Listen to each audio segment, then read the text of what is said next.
Hello, it is a Monday morning. It's quite chilly and cold again.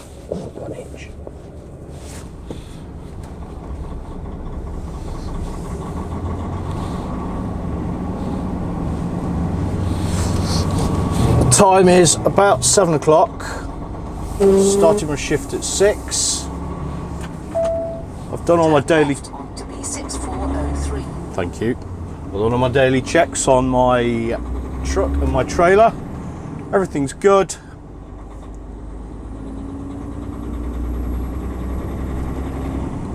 So off we go. Oh, the engine is sounding very cold this morning. I'm in a DAF XG. I almost always drive DAFs, Take the slip road ahead. New generation DAFs. That's what we run out of the depot where I work from. And I often, there's a couple of XGs and I often end up in the XGs. Pretty much the same as the XFs, slightly taller, slightly deeper cab. But actually, our company's XGs are spec'd slightly lower than the XFs, which is a bit odd. But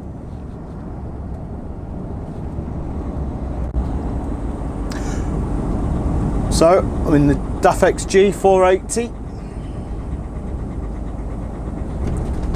Very familiar cab to me. I actually drove one of the company's Renaults a few days last week and I filmed a video in it, but I'm afraid that's confined to the cutting room floor because my forward facing camera, I didn't have enough memory on the card, and all the corresponding footage was gone.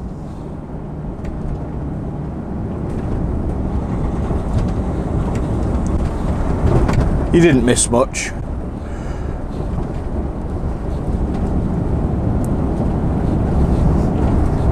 Me talking about the Renault and how bouncy it was on the roads I was driving on.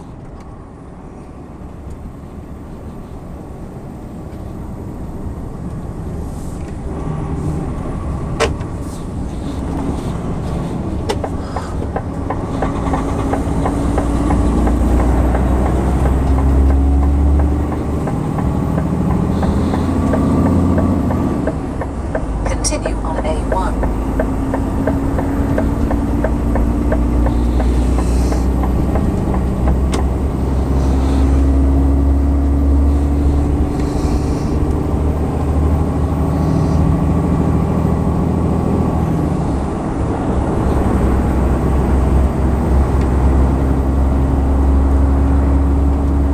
So this morning I'm heading from my depot in just off the A1 in Lincolnshire.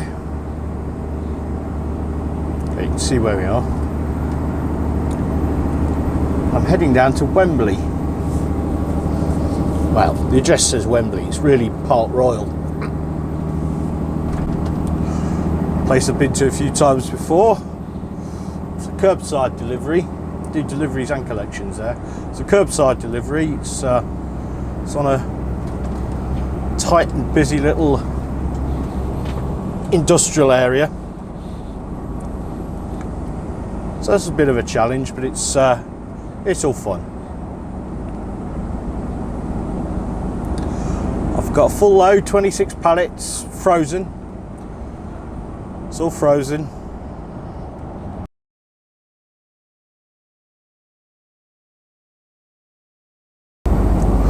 This is actually a load that my colleague tried to deliver on Friday and he was unable to do so because of the fire at Heathrow.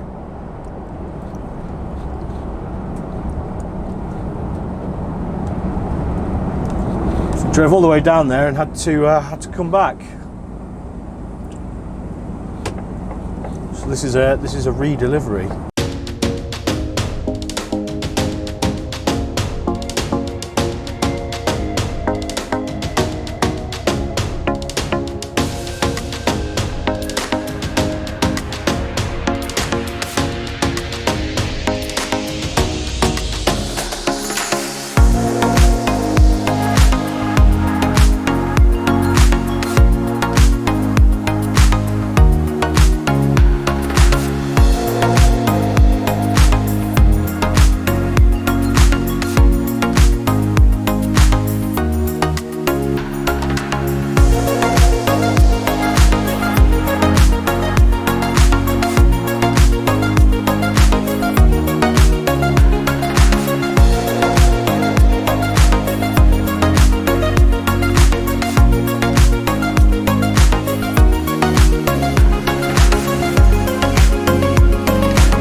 the Harrier.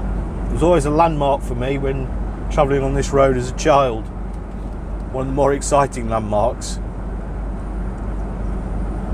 Back in the days when this road and the A14 were full of happy eaters and little chefs.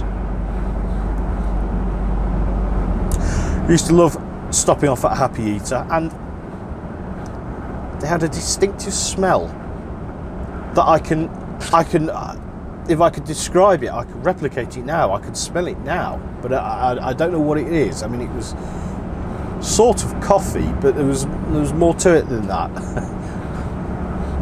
They say smells can be incredibly evocative. If I was to smell that smell again, I'd immediately know what it is, or know what it represents to me. I've done journeys with my parents to stop at Happy Eater. They'd have a cup of coffee. Generally, they'd not get us anything. I remember once, or maybe twice, being treated to, off the Happy Eater menu, hot buttered toast. We used to ask for it when we went to a Happy Eater. We have hot buttered toast. And I didn't know why it was so nice there. I mean, it was cut into triangles, which makes it nicer, obviously. But I now know why it was so delicious to me. And it's because it was real butter, rather than margarine or similar. It was real butter. So it was actually a real treat.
So I thought I'd do a little talk about lorries overtaking each other, like I'm doing now, because I know it's incredibly infuriating to car drivers.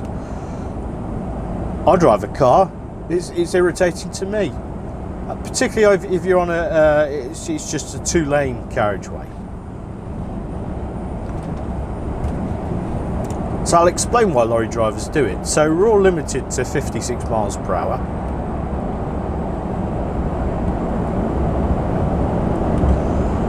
But the number one challenge is that obviously there's minute variations in the calibration. So for instance, if I look at this particular truck I'm driving today, I know that when I'm set at 56 at the speed limiter,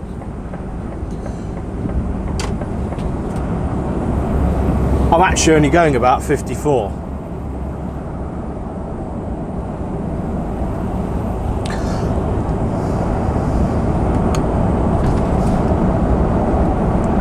So that's one problem. So, you know, lorries go at different speeds. But then every lorry has a different load, whether it's empty or full, heavy, light, and the power of the engine.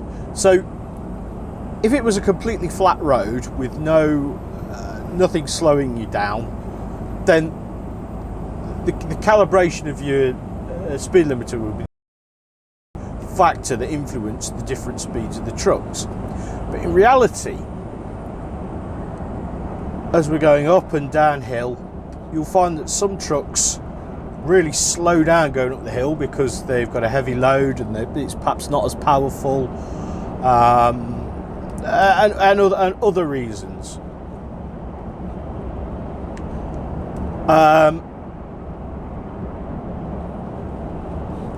And of course, it can take time to build up speed again in these trucks.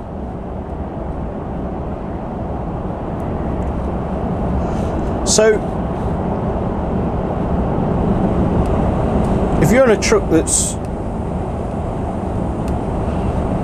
going at about the same speed as another on the flat, every time he goes up a hill he slows down, you're going to want to go past him.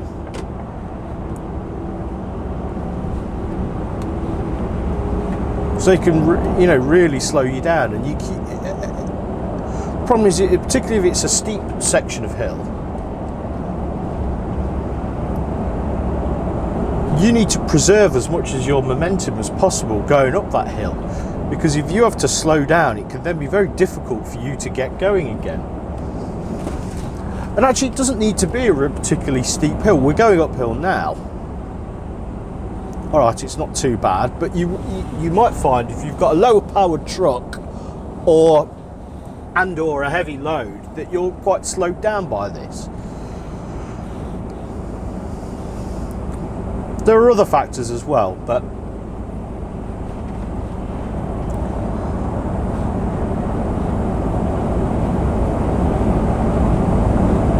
they're the fundamental reasons. And you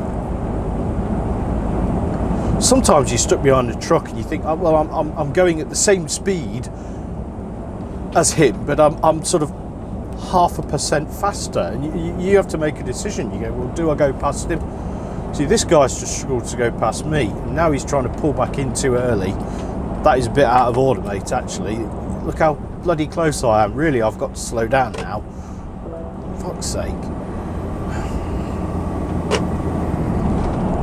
But he's conscious that he's stuck out in that lane. Now, because lorry drivers are conscious when they're stuck in the overtaking lane. You do feel awkward. Particularly if you're holding up traffic behind. He's not. It's 4 lanes here. So actually, he should have just waited out longer. I think he realised he really was not gaining any ground on me. Probably made the... Well, this is the thing. Was it the wrong decision to overtake? As I was just saying, you could be 0.5% faster, and it's incredibly irritating. You keep needing to brush off your speed if you're gaining on the truck in front of you. So it is a real balancing act the whole time, and trust me, lorry driver, not all, there are, I've said it in my last video, there are some idiot lorry drivers around, there really are, who are inconsiderate not only to cars and the majority of traffic, but also to other truck drivers. Most truck drivers help out each other, but some are arrogant and gittish, frankly.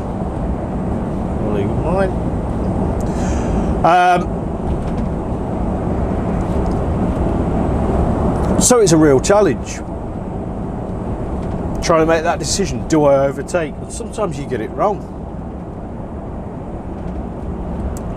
Sometimes you get out. Also, you get drivers who are changing speed because they've not really realised. Maybe their cruise control's knocked off and they've slowed down, and then they realise and they'll go quicker again. You've already started an overtake, and then you find you're going at exactly the same speed as them, and you're stuck parallel. And you make a decision. Do I keep carrying on with this overtake, or do I slow down and tuck in behind him? And it's incredibly difficult, that judgment call.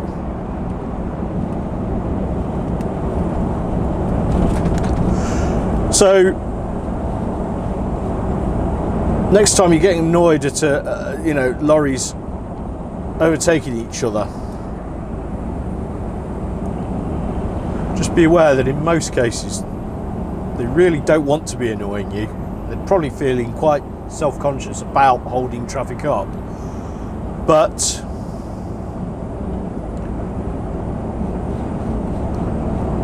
fortunately you have to make these overtakes. Really, if every truck just stuck behind the slowest truck, trust me, it would not work. But speaking of which, something that is incredibly irritating to me anyway, driving trucks, is when you get cars in the slow lane sort of hovering around truck speed. And you think, well, why does that matter? I'll tell you exactly why it matters. Because you might get cars hovering around that sort of 55 mile an hour speed, and you have to you have to make a similar sort of decision about whether you overtake them. But unlike trucks, they're not limited to 56 miles per hour, so their speed often varies, and you often find that you get a car that's sitting around 54, 55 miles per hour. You think, right, I don't want to, but I'm going to have to pull out and overtake this car. And then, I don't know why, but very often you find that car then speeds up.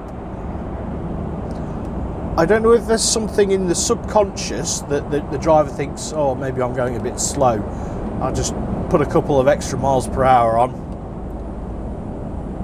But then you are absolutely stuffed. You can't get back in. Because that's another factor when overtaking in trucks. You have to, you're a very in a class 1, an articulated truck like I drive, you're a very long vehicle. Pulling back in, you need a big amount of space. Miles, keep right on A1M. And obviously you don't want to be inconsiderate and pull in too close to other cars or trucks, like the fella up there did before. I got some sympathy for what he did, but still, it was too close. So you have to judge where the back of your trailer is.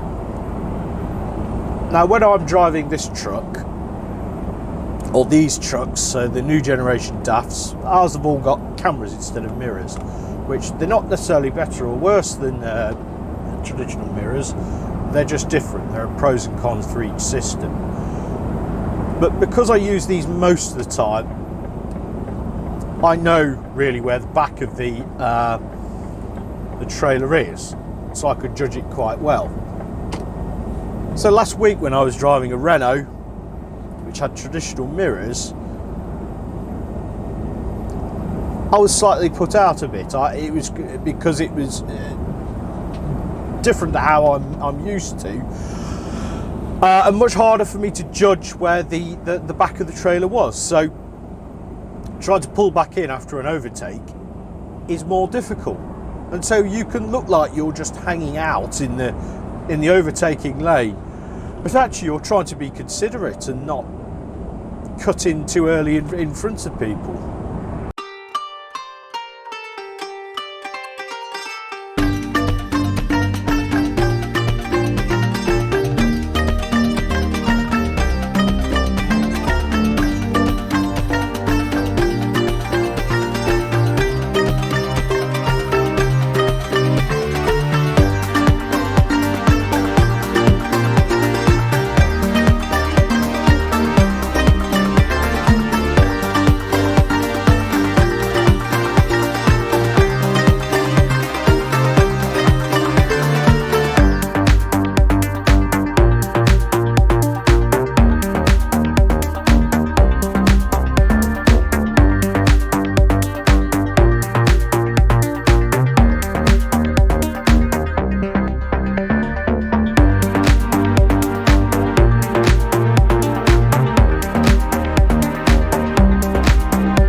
course, the A1 pretty much follows the path of the old Great North Road.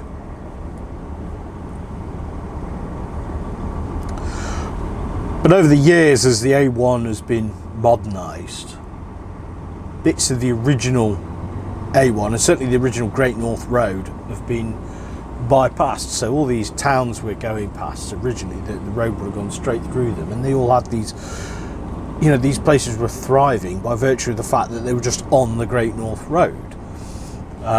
So all these coaching inns, so a lot of these buildings that still survive would have been coaching inns.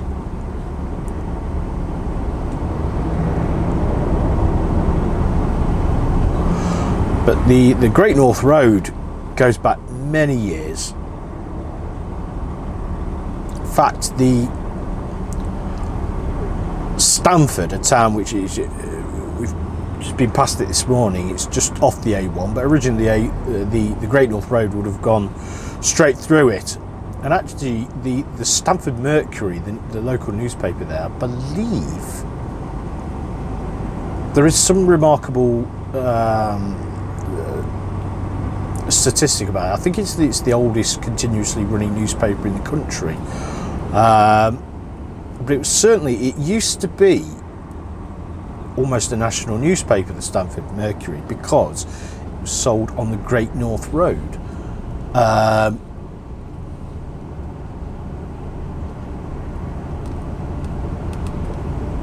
Another example of the Great North Road causing a product to thrive is Stilton cheese. Now, Stilton cheese is primarily made where I'm from. I live in Melton Mowbray, and that is the centre of Stilton cheese production. It has to be made in Leicestershire, Nottinghamshire or Derbyshire with milk from cows from those counties.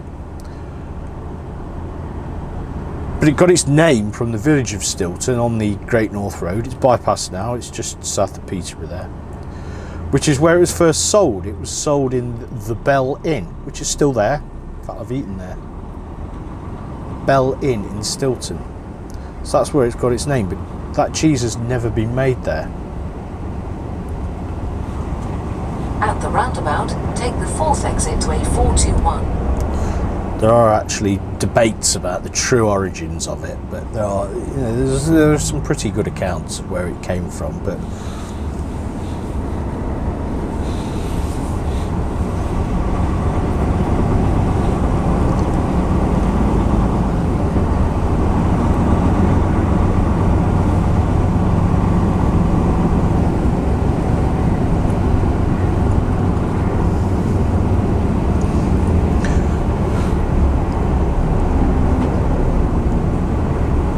as you travel up and down the A1, there's just these layers of history from the different eras of the Great North Road and the A1, and as the road has changed and moved, and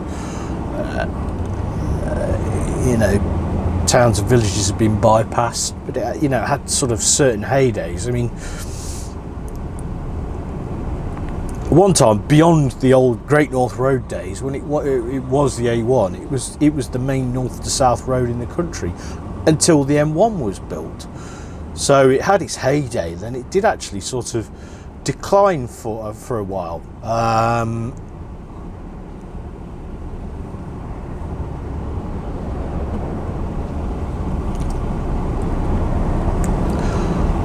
But I remember even when I was a kid, there were a lot more garages and roadside businesses than there are now. That's partly because it's become more of a high-speed road.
It's busy here.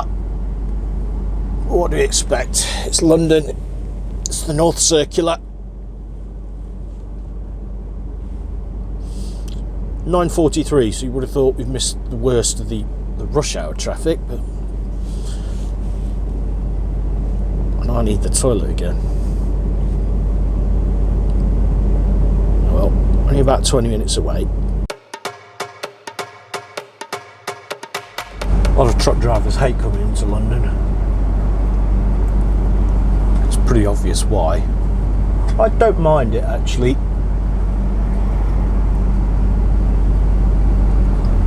I don't particularly find it much worse than other major cities.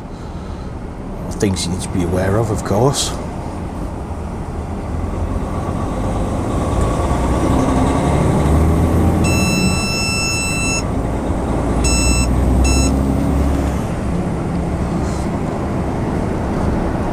There's a new gadget been installed in this truck, and it's like an AI blind spot warning thing. It just beeps at me. I think it was beeping at those bollards.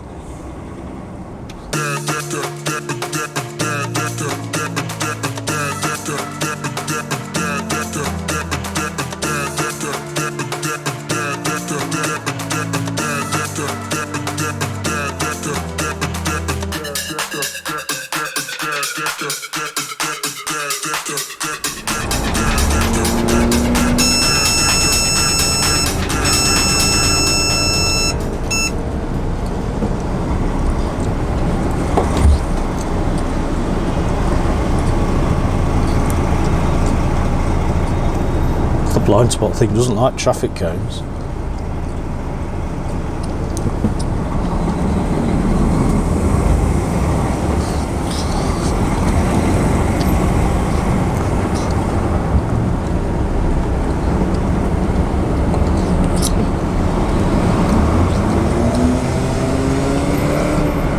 At the roundabout, take the quite narrow. exit to North Circular Road. Fuck are you doing?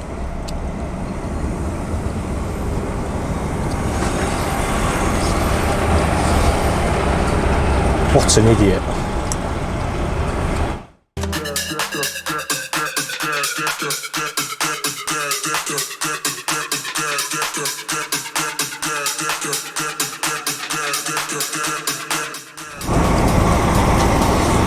I'm glad I have my energy drink in as much as you need to be awake for this nonsense.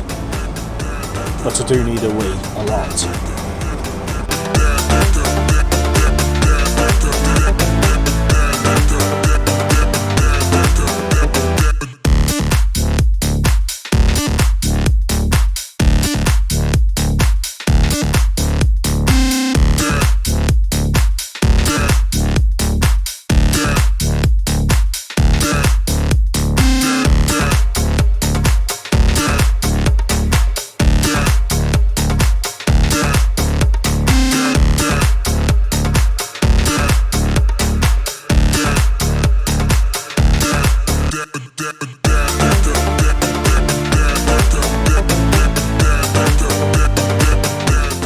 Oh dear.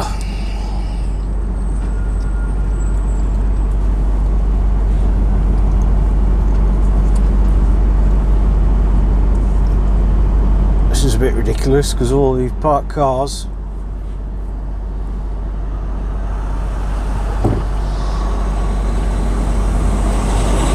the bus.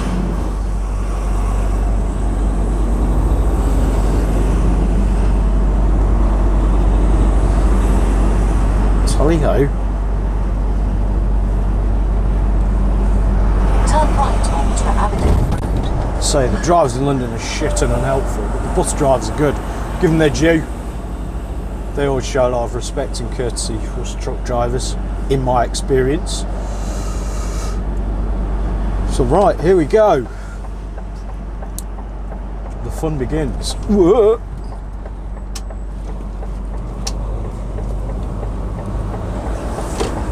What have you pulled out, mate? At the end of the street, turn left.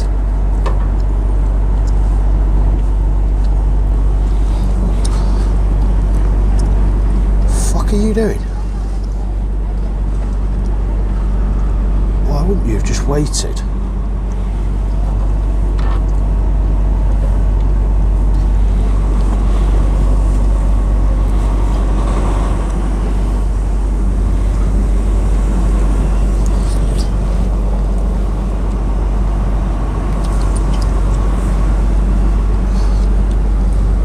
You're not making things easy, mate.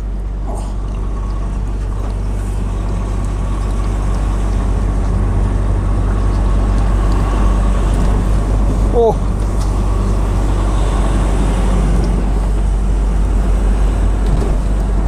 All fun and games around here.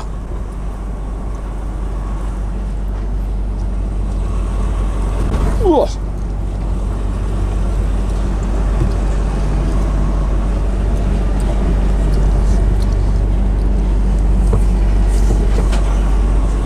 Not even tried to get parked yet. Turn left onto Water Road.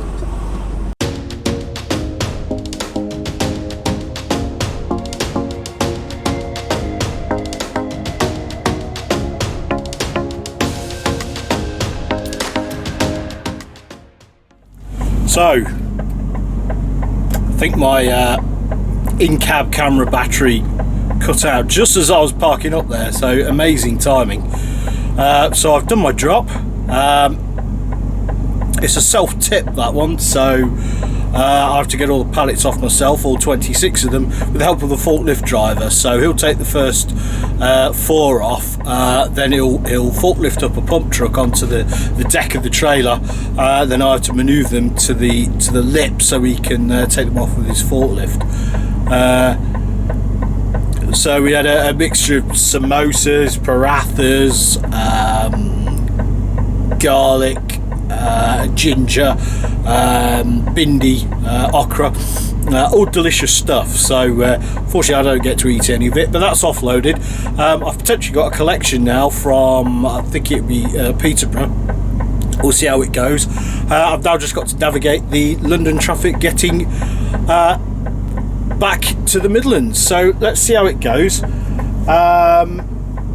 Should have quieted down a bit now. It's 11:15, but you just never know. Anyway, thanks for joining me on today's video. Please hit like. It costs you nothing, but it helps me a lot. Please hit subscribe, because I hope to bring more of this sort of content. And please leave a comment and tell me what you like and what you don't like, what you'd like to hear from.